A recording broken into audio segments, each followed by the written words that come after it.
សំទុងដែលបងធ្លាប់ផថាមិនដែលធ្លាប់មានសង្សារតែបងគ្មានបំណងបោកប្រាស់ជីវ៉ាតែខ្លាចថាអូនមិនហ៊ានស្នេហ៍ជប់យំទៀតទៅបានទេ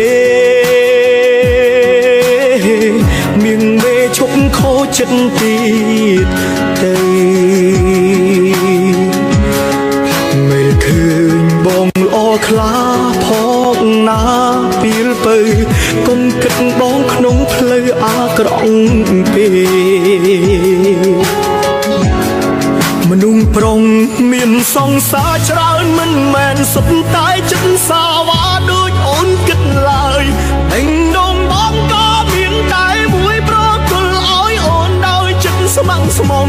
ទូបីបងធ្លាប់មានប្រវត្តិមានមិត្តស្រីរាប់មិនអង្គួរឈ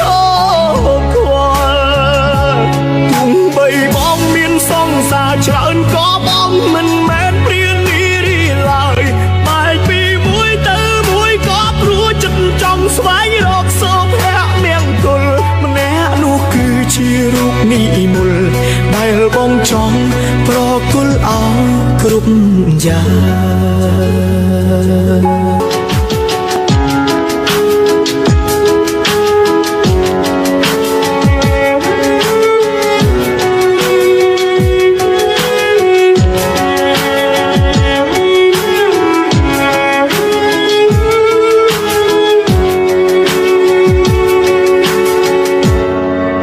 សំទុងដែលបងធ្លាប់ផថាមិនដែលធ្លាប់មានសង្សារតែបងគ្មានបំណងបោកប្រាស់ជីវ៉ាតែខ្លាចថាអូនមិនហ៊ានស្នេហ៍ជប់យំទៀតទៅបានទេ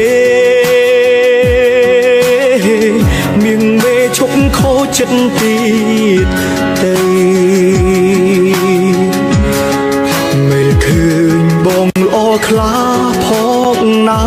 ពេលពៅកុំគិតបងក្នុងផ្លូវអាក្រក់ពេកមនុស្សប្រុងមានសង្សារច្រើនមិនមែនសុទ្ធតែចិត្តសាវ៉ាដូចអូនគិតឡើយតែងដងបងក៏មានតែមួយប្រគល់ឲ្យអូនដោយចិត្តស្ម័គ្រស្មំទូបីបងធ្លាប់មានប្រវត្តិមានមិត្តស្រីរាប់មិនអង្គួរឈរខ្វល់ទូបីបងមានសង្សារច្រើនក៏បងមិនមែនព្រានីរីឡើយបែកពីមួយទៅមួយក៏ព្រោះចិត្តចង់ស្វែងរកសុភមង្គលម្នាក់នោះគឺជារូបនិមលដែលបងចង់ប្រគល់ឲ្យគ្រប់យ៉ាង